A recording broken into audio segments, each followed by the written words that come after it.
जय माता दी, राधे राधे।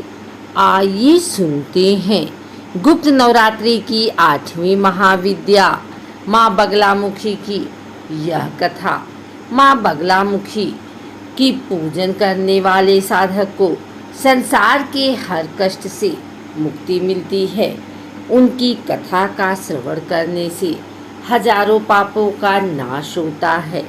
माँ देवी बगलामुखी के संदर्भ में एक पौराणिक कथा के अनुसार एक बार सतयुग में महाविनाश उत्पन्न करने वाला ब्रह्मांडीय तूफान उत्पन्न हुआ, जिससे संपूर्ण विश्व नष्ट होने लगा।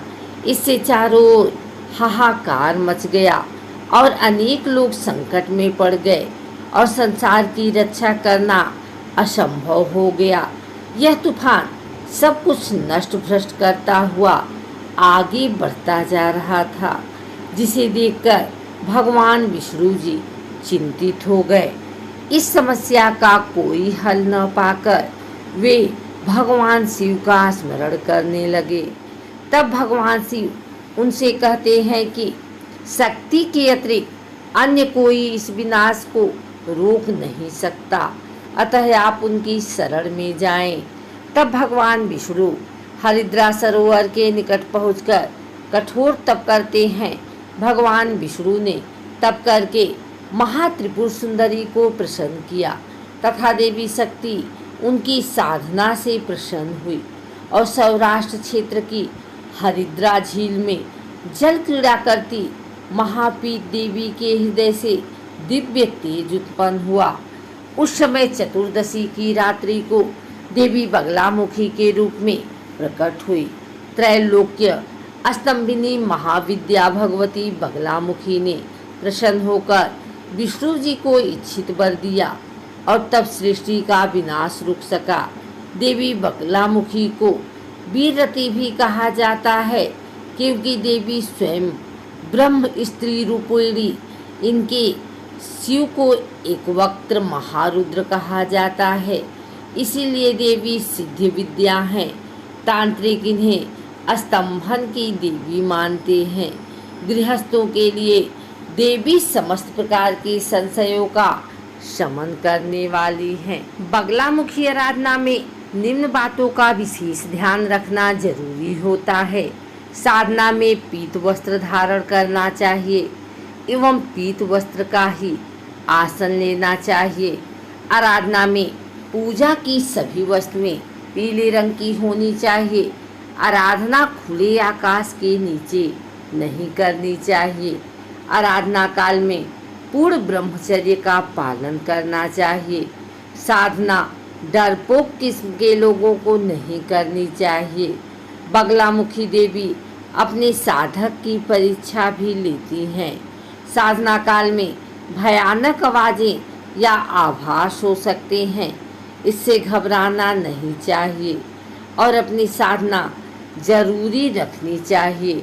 साधना गुरु की आज्ञा लेकर ही करनी चाहिए और शुरू करने से पहले गुरु का ध्यान और पूजन अवश्य करना चाहिए। बगलामुखी के भैरव मृत्युंजय हैं, इसलिए साधना के पूर्व महामृत्युंजय मंत्र का एक माला जप अवश्य करना चाहिए। साधना उत्तर की ओर मुँह करके करनी चाहिए। मंत्र का जप हल्दी की माला से करना चाहिए। जप के पश्चात माला अपने गले में धारण करें। साधना रात्रि में 9 बजे से 12 बजे के बीच प्रारंभ करनी चाहिए। मंत्र के जप की संख्या निर्धारित होनी चाहिए और तेज उसी संख्या से जप करना चाहिए। यह संख्या साधक को स्वयं तय करना चाहिए। साधना गुप्त रूप से होनी चाहिए। साधना काल में दीप अवश्य जलाया जाना चाहिए। तो जातक इस बगलामुखी साधना को पूर्ण कर लेता है, वह अजेय हो जाता है।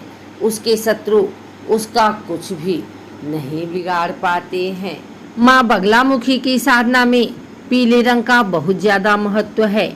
ऐसे में माँ बगलामुखी की पूजा करते समय साधक को स्नान ध्यान करने के बाद पीले रंग के वस्त्र पहनने चाहिए और उनकी पूजा भी पीले रंग के आसन पर बैठकर करना चाहिए। माँ बगलामुखी के चित्र या मूर्ति को पीले रंग के कपड़े में रखकर पीले पुष्प और पीले फल आदि से पूजा करना चाहिए। माता को हल्दी का तिलक लगाना चाहिए और यदि संभव हो तो माता को खड़ी उड़द की माला भी अर्पित करें। माता बगलामुखी की पूजा करने वाले साधक का आहार विहार और व्यवहार भी सात्विक रहना चाहिए। मान्यता है कि पवित्र मन और श्रद्धा के साथ माँ बगलामुखी की इस विधि से पूजा करने पर साधक को शीघ्र ही मनोकामना पूर्ण होती है। भक्त सबसे पहले सुबह पवित्र स्नान करते हैं और फिर पीले रंग के कपड़े पहनते हैं। माँ बगलामुखी के दिन बगलामुखी माता की पूजा करने के लिए भक्त वेदी पर मूर्ति या देवता की मूर्ति रखते हैं।